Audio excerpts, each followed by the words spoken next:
आदिनाथ भगवान ऋषभनाथ भगवान के प्रति समर्पित एक परम पावन स्तोत्र जो विश्व प्रसिद्ध है, जैन एकता का प्रतीक है, जो दिगंबर, श्वेतांबर आदि विभिन्न संप्रदायों में सर्वमान्य रूप में देखा जाता है।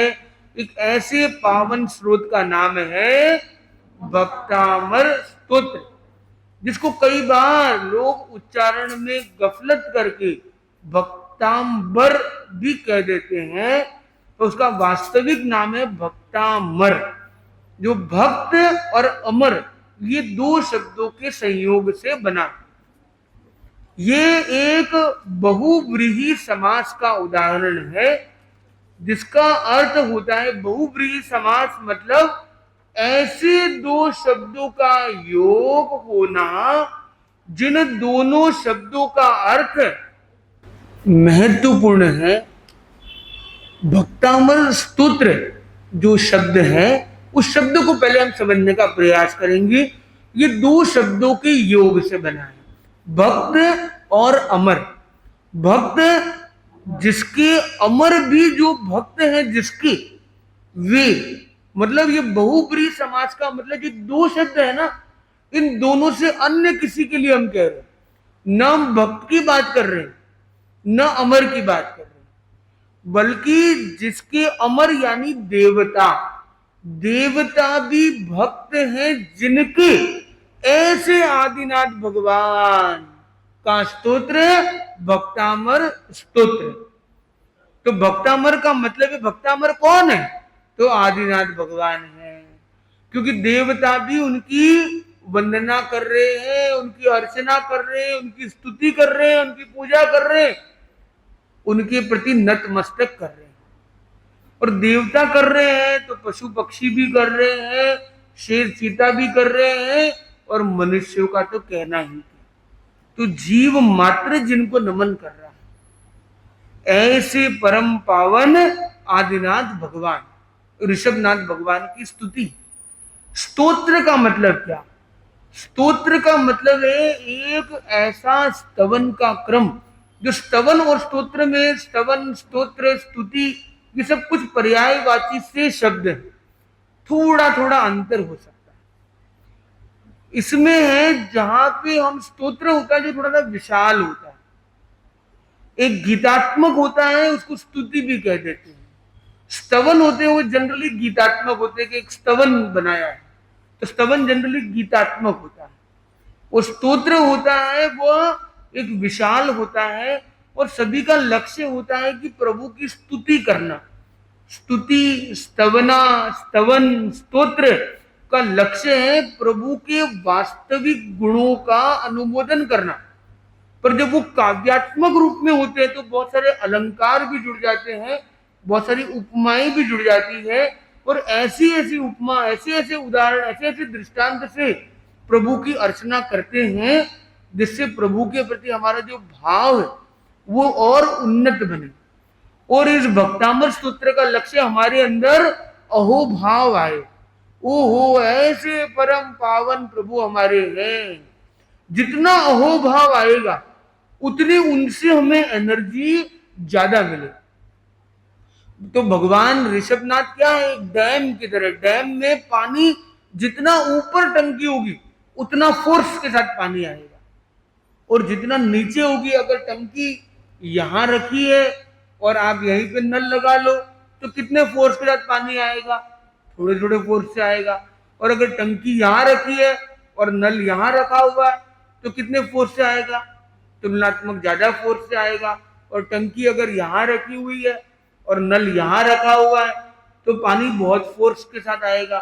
तो हम तो अपने सिर माथे रखे उन्हें, अपने से कितना ऊपर हम प्रभु को देखते हैं, उतनी ज्यादा शक्ति हमारे भीतर प्रभु के आशीर्वाद से मिलेगी। तो ये बताओ कि ये जो स्तोत्र है, क्या ये कोई अर्चना है? क्या कोई डिमांड करने के लिए हम कर रहे हैं? बताओ क्या डिमांड आपके मन में? भगवान अगर आपके सामने साक्षात प्रस्तुत हो जाते हैं तो आप उनसे क्या मांगोगे? दिल मांगे मोर। ओ बोले महाराज हे भगवान हमारे बेटे की शादी को नहीं हो रही, ओहो इन्हें तो शादी तो होगी पर वो जो संबंध बराबर चाल को नहीं रही, वो तो होगी पर संतान को नहीं हो रही, संतान तो होगी पर संतान स्वस्थ को नहीं, स्वस्थ तो है पर पढ़ाई करे को नहीं, पढ़ाई तो करी पर मानने को नहीं, मानने तो है पर फिर आगे नौकरी को नहीं हो रही है, और फिर वो आगे काम को नहीं बढ़ रहे। अब वो आगे आगे संसार की बहुत सारी मांगे आदमी के अंदर हो सकती है। और एक समाज में रहने वाला व्यक्ति, गृहस्थ जीवन में जीने वाला व्यक्ति के लिए गृहस्थ जीवन के जो संघर्ष होते हैं उसका भी वह समाधान चाहता है, तो इसमें कोई आश्चर्य की बात नहीं। परंतु महत्वपूर्ण यह है कि जब हमारे अंदर से स्रोत खुल जाए, हम स्तोत्र करें अपने अंदर के स्रोत को खोलने के। तो ये भक्तामृत स्तोत्र किसके लिए है? अंदर के स्रोत को खोलने के लिए। हमारा अंदर का स्रोत खुलेगा, आत्मशक्ति का वैभव विकसित होगा, तो हमें अनंत ज्ञान के अनंत शक्ति भी मिलेगी, अनंत आनंद भी मिलेगा, अनंत वैभव भी मिलेगा। कितने तीर्थंकर भगवानों का जीवन को पढ़िए, उन्होंने करोड़ों करोड़ों का वर्षिदान किया है, उन्होंने कितने कितने अर्थ को बांटा है, कितनों को रोजगार दिया है, कितनों के कितने कल्याण, सांसारिक कल्याण किए, व्यवहारिक कल्याण किए। भगवान ऋषभ ने 80 कृषि सिखाई, उनके पास कितनी लब्धियां, कितनी उपलब्धियां थी, क्यों थी? उनके आत्मशक्ति का इतना विकास हुआ तो उनके पास वैभव की भी कोई कमी नहीं थी। सब क्या थे? राजकुमार थे, कोई राजा थे, कोई तो ऐसे थे जो चक्रवर्ती बने, पूरे 6 खंड के राजा, और उसी जन्म में उसी भाव में तीर्थंकर। 3 ऐसे पावन तीर्थंकर हुए, कोई नाम बता सकता है? संति, कुंथु, अरहु, शांतिनाथ, कुंतुनाथ और अरनाथ। 16, 17 और 18 नंबर के तीर्थंकर ऐसे परम पावन हुए जिनके वैभव का कोई पार नहीं है, जिनके अंदर अर्ध सामर्थ्य की कोई कमी नहीं। पूरी 6 खंड के राजा, मतलब विश्व के विजेता वो थे। सिकंदर तो विश्व विजय पर चला था, विश्व विजेता बना नहीं, परंतु शांतिनाथ भगवान, कुंतुनाथ भगवान, अरनाथ भगवान विश्व विजेता बने, और बाद में परम आत्म विजेता भी बने। तो ऐसे आत्म विजयी प्रभु का आशीर्वाद हम लेंगे, और उस आशीर्वाद का हमारा भक्तामृत स्तोत्र का एकमात्र लक्ष्य होना चाहिए, हमें भीतर के स्रोत को खोलना। स्तोत्र फॉर भीतर का स्रोत, भीतर की स्रोत की ओपनिंग होगी, अपने आप हमारे काम होंगे। तो भक्तामृत का पहला ही पद्य कितनी सुंदर भावों को लेकर आ रहा है। भक्तामर प्रणत मौलिमणि प्रभाण मोद्योतकं दलित पापतमो वितानम् सम्यक् प्रणम्य जिन युगादा वालंबनं भवजले पततां जनानां यः संस्तुत सकल वाङ्मय तत्त्वबोधा दोद्भूत बुद्धि पटुभिः सुरलोकनाथै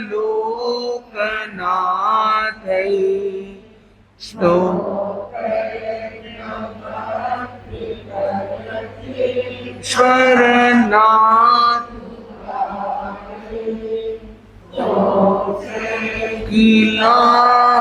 किलाहमपितं प्रथमं जिनेन्द्रम्।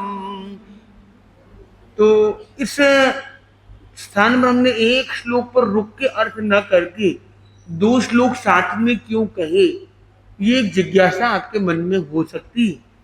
पर कई संस्कृत में श्लोक ऐसे होते हैं जिन्हें कहा जाता है युग्म, मतलब जोड़ा। कल अनुष्ठान का कार्यक्रम हुआ और एक क्रम बनाया गया सजोड़े अनुष्ठान। तो जोड़े के साथ अनुष्ठान के क्रम में भी कई लोग जुड़े। वैसे ही ये जो श्लोक भी जो है पहले दो, ये सजोड़े, इनको कहते हैं युग्म। बोले ये दो श्लोक मिलकर पूरे अर्थ को रखते हैं। एक श्लोक करेंगे तो अर्थ पूरा नहीं आएगा, दोनों श्लोक मिलेंगे तो पूरा अर्थ प्रकट होगा। तो हम कोई भी श्लोक का अर्थ करें उससे पहले समझना ये कौन सी भाषा में ये बात हो रही, कौन सी भाषा है ये? संस्कृत है कि प्राकृत है? प्राकृत नहीं है, ये संस्कृत भाषा। संस्कृत और प्राकृत में अनेक अंतर होते हैं। मुख्य अंतर है तीन स जहां पे आ जाए, सागर, शंकर, षटकोण, ये तीन स अलग अलग जो है वो केवल संस्कृत में। प्राकृत में बस सिंपल सागर का स है बस। दूसरा है कहीं पर भी विसर्ग आ जाए, विसर्ग, नमः, स्वाहा, ऐसे कहीं पर भी विसर्ग बिंदु आ जाए, दो बिंदु का प्रयोग आ जाए, जिसको हम विसर्ग कहते हैं, वह केवल संस्कृत में होता है, प्राकृत में नहीं होता। और कोई भी एंड में आधा अक्षर हो, जैसे सम्यक प्रणम्य में क आधा, ऐसे आधे अक्षर से कोई शब्द प्राकृत में एंड नहीं होता। तो हलंत अक्षर, तीन स वाली बात और विसर्ग वाली बात, ऐसे अनेक बातें हैं, पर ये तीन लक्षण बड़े सामान्य हैं। वो आपको केवल और केवल संस्कृत में मिलेंगे, प्राकृत में आगम में कभी नहीं मिलेंगे। तो आगम में कहीं विसर्ग नहीं है, तीन स नहीं, एक ही स है, और कोई आधे अक्षर से पूर्ण शब्द कभी पूर्ण नहीं होता है। तो संस्कृत के उच्चारण में विशेष जोर पड़ता, विशेष बल देना। तो संस्कृत का उच्चारण सही कौन कौन करना चाहता है? अच्छा, भक्तामर को कौन कौन याद करना चाहता है? कौन कौन इसका अर्थ समझना चाहता है? कौन कौन इसको चित्र की तरह देखना चाहता है? कौन कौन इसकी बीज मंत्रों का ज्ञान करना चाहता है? कौन इसकी रचना के पीछे छिपे हुए रहस्य कड़ियों को जानना चाहता है? तो ये सारे क्रम हम क्रमशः जुड़ते रहेंगे। तो हम आज इसके उच्चारण पर थोड़ा विशेष बल दे रहे हैं। तो संस्कृत में कोई भी संस्कृत शब्द का उच्चारण करने में हमें कुछ बातों का ध्यान देना है। पहले है मात्रा, ह्रस्व है कि दीर्घ है।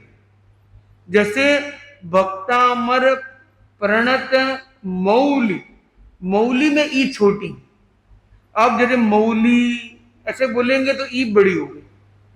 तो ई छोटी है, मतलब टाइम उसका छोटा होगा। तो पहले वाले अक्षर पर ध्यान देना है। पहले कौन सी मात्रा? औ। मौली के पहले क्या? मऊ। तो मऊ को थोड़ा बड़ा कर देंगे तो ली को छोटा करना सरल हो जाएगा। मौली, मौली। अब मौली ऐसे बोलेंगे तो ली छोटा बोलना इजी हो जाएगा। आप ली पर जाके खड़े होकर बोलेंगे इसको छोटा करो तो बहुत मुश्किल है। पर मऊ पर आपको ध्यान है कि ली छोटा करना है तो आपके लिए सरल है। मौली, मणि। तो मणि में म में अ जो है ना, वो बोलते टाइम आपको पता होना चाहिए कि नी को छोटा करना है। मणि, मौली, मणि, प्रभाणा। मुद्योतकम में मुंह छोटा है तो मुद्योतकम। तो मुद, हम जब मुद को याद रखेंगे तो ऊ छोटा अपने आप हो जाएगा। हम मुंह द्योतकम ऐसे मुंह पर रुकेंगे तो ऊ बड़ा हो जाएगा। हमने ऊ के साथ जो आगे वाला द है ना, द, उसको जोड़ दिया तो मुद योतकम। आपको पता होना चाहिए, ये सबसे ज्यादा कंफ्यूजन होता है द और य। द और य जब मिलते हैं, आप चाहे तो ये पॉइंट्स नोट करते रहेंगे।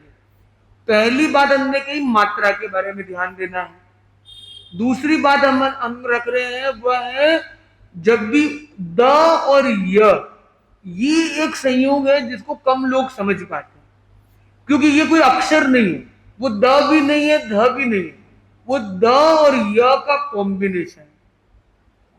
जैसे मुद्योतकम विद्यालय, वो द और य का कॉम्बिनेशन है। तो आपको क्या करना है, द को पहले वाले के साथ जोड़ देना है और य को बाद वाले के साथ जोड़ देना है। जैसे मुद योतकम, जब आप ऐसे आप बोलोगे मुद योतकम, तो आपका ऊ का उच्चारण भी अच्छा हो जाएगा, द का भी सही होगा। और द के नीचे क्या है, द आधा ही है। आधे का मतलब क्या होता है, ब्रेक लगा। क्या लगाना है, ब्रेक। तो मुद योतकम, मुद योतकम। अब साथ साथ बोलेंगे तब मुद्योतकम, मुद्योतकम, मुद्योतकम। तो द को आधा है। तो अब हमारे चौथा नियम क्या हो गया, जब जब आधा शब्द आए, आधा अक्षर आए, उसके उच्चारण में विशेष ध्यान देना है। उसमें क्या लगाना है, ब्रेक लगाना है। पहला हमने देखा मात्रा की बात, और पहले अगर कोई बड़ी मात्रा है तो उस पर थोड़ा बल दे देना है। दूसरा हमने देखा द और य का योग होता है, तो द को पहले वाले और य को बाद वाले के साथ जोड़ दो। तीसरी बात यहां पर यह आ गई कि जब भी आधा अक्षर है तो वहां ब्रेक लगाना है। एग्जाम्पल मुद, एग्जाम्पल सम्यक, सम्यक प्रणम्य। तो सम्यक, अब सम्यक ऐसे बोलेंगे तो गड़बड़ हो जाएगी, तो सम्यक वहां ब्रेक लगानी। तो हम वापस बोलते हैं भक्तामर प्रणत, यहीं पे एक आगे। अब अगला चौथा नियम यहां देखते हैं, भक्तामर के बाद प्रणत शब्द है। तो प्रणत में क्या हो गया, दो अक्षर मिक्स हो गए, प और र। तो प्र जब लिखते हैं तो पहले कौन है, पी है कि पहले आर है, प्रणाम, पहले प फिर र, प्रणत। र के मिक्सिंग वाले क्या क्या शब्द हो सकते हैं, आपको नोट करके लाना है। कहीं र पहले है, जैसे तर्ज, उर्फ, ऐसे और शब्द आपको ढूंढने हैं। भक्तामर के 44 श्लोकों के अंदर कहीं पे भी र ऊपर या र अंदर, र कहीं पे भी मिक्सिंग में पूरा र आ गया जब र लिखा हुआ, उसके सिवाय कोई भी र आए तो आपको नोट करके लाना है। ये सभी के लिए एक टास्क है। और आपको लिखना है पहले श्लोक में र आया है, चलो यहां लिख दिया, प्रणत में र, तो पहले श्लोक में प्रणत लिख दिया आपने, और प्र के नीचे अंडरलाइन कर दिया। ऐसे करके आपको होमवर्क करना है, 44 श्लोक का होमवर्क करना है, और उसमें ढूंढना है कहां कहां पर र आया हुआ है मिक्सिंग में, मिक्सिंग। अब अगला नियम है कि जब भी कोई मिक्सिंग अक्षर आए तो उसके पहले का अक्षर को डबल पावर कर दो। क्या कर दो, डबल पावर कर दो। जैसे भक्तामर आगे आ गया प्रणत, तो अब र को बड़ा कर दो, भक्तामर प्रणत। अब र को लंबा किया हमने, भक्तामर फिर प्रणत, ऐसे बोला, र को डबल कर दिया हमने। वरना तो क्या होता था, भक्तामर प्रणत ऐसे बोलते हम। जनरल अगर प्रणत का नियम ये नहीं होता तो हम कैसे बोलते, भक्तामर प्रणत मो, ऐसे बोलते। पर हम कैसे बोलते, भक्तामर प्रणत मौलिमणि प्रभाणा। अब प्रभाणा में भी हमने मणि को, ई को बड़ा कर दिया। ई तो छोटी है, फिर भी हमने वहां पे लंबा टाइम लिया। क्यों लिया, क्योंकि आगे प्र आ गया है। ऐसे ही मोद्योतकम दलित पापतमोवितानम सम्यक प्रणम्य जिनपाद कम युगादा वालंबनम भवजले पतताम जनानाम। बाकी सारे शब्द बड़े सीधे सीधे हैं, तो ज्यादा कोई कठिनाई वाली बात नहीं है। तो पहले श्लोक में उच्चारण के लिए जो कुछ बातें हमने रखी, उसके सिवाय कहीं पे कोई कंफ्यूजन है तो बताएं, हाथ ऊपर करें। उसके उच्चारण में कोई कंफ्यूजन है किसी को? जो हमने 5 नियम आपको बताए वो किस किस को समझ में नहीं आए, वो हाथ ऊपर करे। 5 नियम जो बताए, उच्चारण में ध्यान रखने की छोटी छोटी बातें जो बताई, वो समझ में आई या नहीं आई? किस किस को आई है समझ में? ठीक है, और उसका थोड़ा सा अभ्यास करेंगे तो आपका वो प्रैक्टिस हो जाएगा। फिर भी कुछ क्वेश्चन आप प्रैक्टिस करोगे तब खड़े होंगे, तो आप कल बता सकते हो। अब आगे वाला श्लोक हम लेते हैं। यह संस्तुता सकल वाङ्मय तत्वबोधा। अब यहाँ पे रुकते हैं। अब सकल वाङ्मय, वाङ्मय में क्या हुआ? वा के बाद एक डमरू का ड, आगे बिंदी और नीचे एक डंडी। तो ये नीचे जो डंडी है उसको क्या बोलते हैं? हलन। क्या बोलते हैं? हलन। जो हमने पहले एक नियम लिया था, तीसरा वाला नियम, कि आधा अक्षर आए या हलंत वाला अक्षर आए तो वहां पे ब्रेक लगानी। तो वांग मय, वांग मय, तो वांग ऐसा नहीं बोलना, तो वांग मय, वांग मय। तो क्योंकि वो ग आधा ही है, वो ग गमले का नहीं है, वो ड और बिंदी जो है ये क ख ग घ ग, ये जो पंचम अक्षर होता है वह। और ये वांग्मय का मतलब होता है साहित्य। इसका मूल, बेसिक थोड़ा अंडरस्टैंडिंग के लिए, ये इसका मूल शब्द है वाक। वाक मतलब वाणी, और मय मतलब उसके अंदर लीन। वाणी से जो निकलता है वो क्या है? साहित्य है, शास्त्र है। तो इसलिए वांग्मय मतलब हो गया साहित्य, वांग्मय मतलब हो गया शास्त्र। तो वांग्मय का हम सामान्य अर्थ करेंगे साहित्य या शास्त्र। इसलिए आचार्य श्री भी अनेक बार फरमाते हैं जैन वांग्मय में, आर्हत वांग्मय में, मतलब भगवान की साहित्य में, भगवान की वाणी में, शास्त्रों में। तो इसका मेन शब्द क्या है? वाणी। वाणी से शास्त्र बने, इसलिए वो वांग्मय शब्द। तो वांग्मय तत्व बोधा। अब यहां पे हमें ध्यान देना है कि शब्द को कहां पर ब्रेक करना है, ये सीखना सबसे इंपॉर्टेंट। कि अब वो तत्वबोधात उद्भूत शब्द क्या है? तत्वबोधात और उद्भूत। तो वो जो द है ना लास्ट वाला, वो आगे वाले में चला गया। जो इसकी पूछ है वो सामने आगे वाले का इंजन, ये अंतिम डब्बा अगले का पहला डब्बा। ये गाड़ी कुछ ऐसी है, ऐसे हुक लगे हुए। ट्रेन देखी हो आपने? ट्रेन, ट्रेन में क्या था? एक डब्बा होता है, डब्बे के एंड में ऐसा एक हुक लगा होता है, और आगे वाला डब्बा ऐसे होता है। अब प्रश्न ये आता है, जब शब्द लिखे हुए थे ऐसे लिखे हुए, तो आपको ये पूरा एक शब्द की तरह पढ़ाई दे रहा है, पर एक्चुअल में क्या है? यहाँ पे एक जॉइंट लगा हुआ है, दो डब्बे अलग अलग है, ट्रेन एक है, डब्बे अलग अलग। तो डब्बे का उच्चारण कैसे करेंगे? यहां तक का उच्चारण अलग करेंगे, ये वाला हुक ये इसके साथ चलेगा, ये नए डब्बे के साथ जुड़ेगा। मतलब पहले डब्बे का अंतिम अक्षर अगर दूसरे शब्द के प्रथम अक्षर का जुड़ा हुआ हो, तो दूसरे शब्द के साथ जोड़ के उसको हम बोलेंगे। जैसे दुधभूत, तो हम क्या बोलेंगे? उद्भूत नहीं बोलेंगे, दुधभूत बोलेंगे। अब दुधभूत बोलने में क्या होगा? दूध में भी आधी डंडी है नीचे, आधा ही अक्षर है वो, तो वहां क्या लगाना है? ब्रेक लगाना। दुध भूत, भूत बड़ा, भूत कहता है छोटा मोटा भूत नहीं है, भूत बड़ा है और दूध छोटा है, तो दुध भूत, दुध भूत, बुद्धि। तो जब जब, अब एक आगे का नियम है कि जब जब कोई संयुक्त अक्षर आए, जैसे हमने प्र में देखा था प्र, तो वहां पर क्या होगा? जब जब संयोग अक्षर आएंगे, जैसे बुद्धि के अंदर द और ध मिला हुआ है, तो आपको बोलने में पहले वाले अक्षर पर जोर आएगा। जैसे बुद्धि, अब बुद्धि ऐसे बोलोगे तो मजा नहीं आएगा, बुद्धि ऐसे बोलोगे तो नहीं, बुद्धि।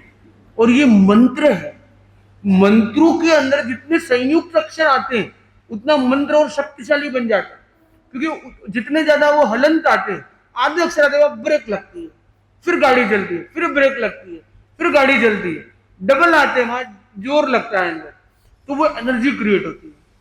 अरे सीधे सीधे चलेंगे तो मंत्र करते करते नींद आ जाएगी, पर आप भक्तामर का शुद्ध उच्चारण करोगे तो आपको नींद नहीं आ पाएगी। और अगर आप सीधा सीधा उच्चारण करोगे दूध भूत बुद्धि, तो बुद्धि चले जाएगी और नींद भी आ सकती है। तब क्या बोला, दूध भूत बुद्धि, तो कितना तीन तीन चीज आ गई। दूध में ऊ छोटा है, द आधा है, भूत में भूत ऊ बड़ा है, बुद्धि के अंदर वहां जोर देना। अब ये सारों को कंबाइन करके जब बोलेंगे तब आनंद आएगा। दुर्भूत बुद्धि पटु भी सुर लोक नाथ। तो यहां पे हमने विसर्ग आ गया, तो विसर्ग का भी जो उच्चारण है वो भी कैसा होना चाहिए, जर्क के साथ आना चाहिए। आप आराम आराम से करोगे तो नहीं होगा, वो दोनों बिंदु ना चिपके हुए नहीं, अलग अलग बैठे दोनों, तो हमें अलग से झटका जैसा आना चाहिए। दुर्भूत बुद्धि, बुद्धि बुद्धि के बाद विसर्ग नहीं है, पटु भी, तो पटु भी।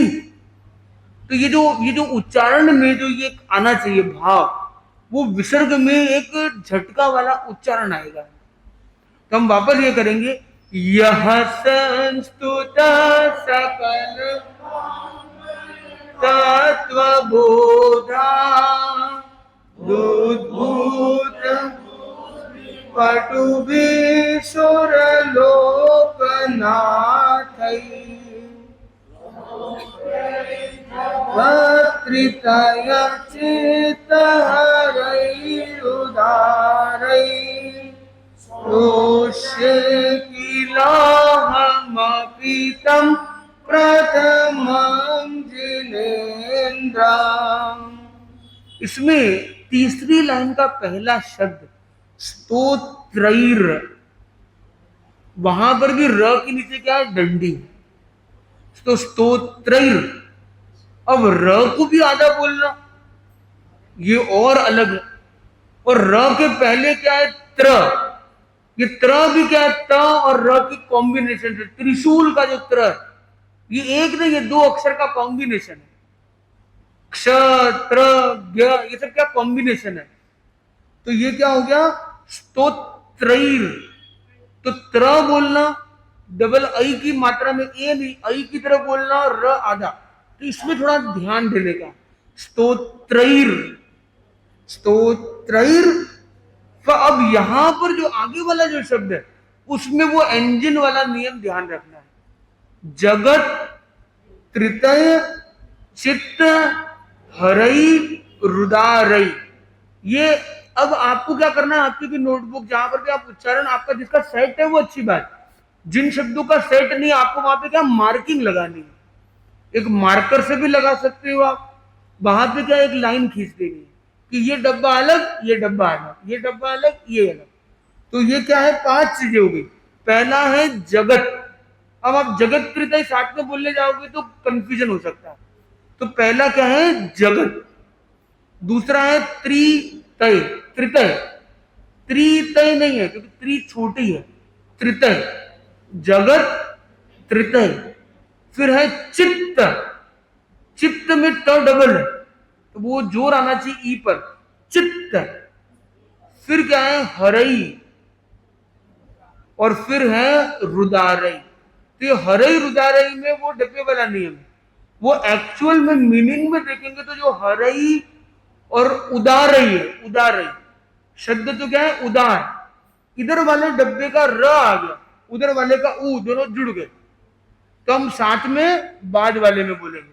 तो तोड़ेंगे अगर तो क्या बनेगा, हरई र और उदारई अलग अलग हो जाएंगे। पर हम साथ में बोलेंगे, मतलब संस्कृत में उच्चारण करेंगे तो हम क्या बोलेंगे, हरई और फिर रुदारई, हरई रुदारई। थोड़ा सा आगे लास्ट हम चलते हैं, स्तुष्ये किलाहमपि तम प्रथमम जिनेन्द्रम।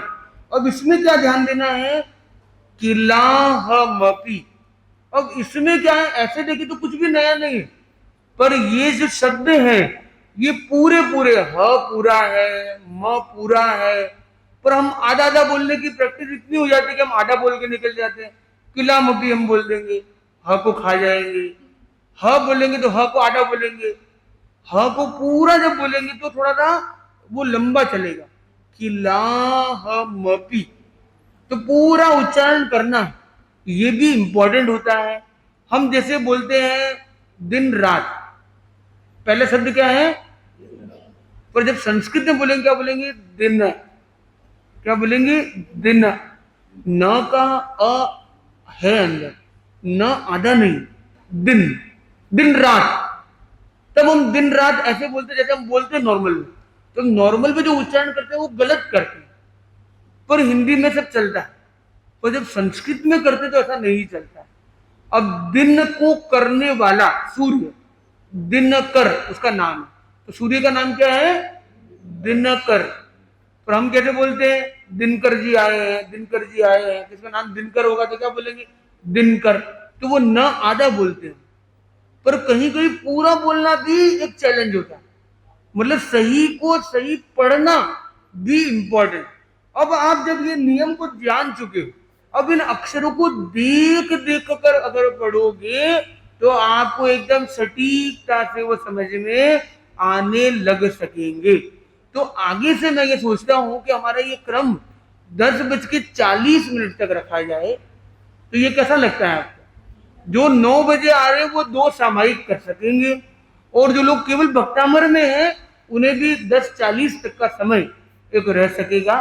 तो वो एक समय का प्रबंधन भी अच्छा है। हमारे आगामी 2 मिनट के अंदर हम इसको कंप्लीट करते हैं, इसके अर्थ बोध को। तो हमने इसके उच्चारण के बारे में बात की, पहले 2 श्लोक में उच्चारण को लेकर कोई कठिनाई है तो बताइए, क्या सबको क्लियर है, यस और नो? अब इसका आप अभ्यास करोगे, फिर भी कोई कठिनाई आएगी तो कल आप बता सकते। अब इसका मीनिंग क्या है, भक्तामर, भक्त है अमर जिनके, अमर कौन है, देवी देवता। उनको अमर क्यों कहा गया, कि उनका जीवन है ना लंबा है, लाखों साल, करोड़ों साल, अरबों साल। मिनिमम देवता की उम्र कितनी, 10,000 साल। आप में से किसी ने 10,000 साल का इतिहास पढ़ा है आज तक? आज तक का जो हिस्ट्री की बुक्स है ना, उसमें भी 10,000 साल का इतिहास नहीं मिलता। 3,000 साल, 5,000, 6,000 साल पहले का कुछ मिल जाएगा। भगवान महावीर केवल 2600 साल पहले हुए लगभग, थोड़े बहुत और ऐड हो जाएगा। भगवान पार्श्वनाथ 3,000 साल से भी कम टाइम हुआ है, उनसे केवल 250 साल पहले हुए। अरिष्ट नेमिनाथ भगवान करीब 8,000 साल पहले हुए। गीता लिखी गई तो वो कहते हैं 5200 साल पहले। जो ऋग्वेद वगैरह मिलते हैं वो करीब 5,000 6,000 वर्ष पुराने मिलते हैं। तो कोई 10,000 साल पुराने ग्रंथ में आज उपलब्ध भी सामान्यतः नहीं है। तो 10,000 साल का मिनिमम आयुष्य देवता का है, इसलिए देवताओं को अमर कहा गया है।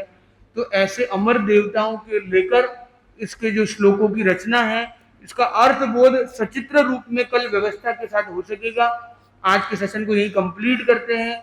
इन भावनाओं के साथ सुने पुनः मंगल पाठ। चत्तारि मंगलम अरहंता मंगलम सिद्धा मंगलम साहू मंगलम केवली पंडितो धम्मो मंगलम। चत्तारि लोकोत्तमा रंत लोकोत्तमा सिद्धा लोकोत्तमा साहू लोकोत्तमा केवली पंडितो धम्मो लोकोत्तमो। चत्तारि शरणं पवज्जामि अरहन्ते शरणं पवज्जामि सिद्धे शरणं पवज्जामि साहू शरणं पवज्जामि केवलिपन्नतं धम्मं शरणं पवज्जामि। विघ्नहरण मंगलकरण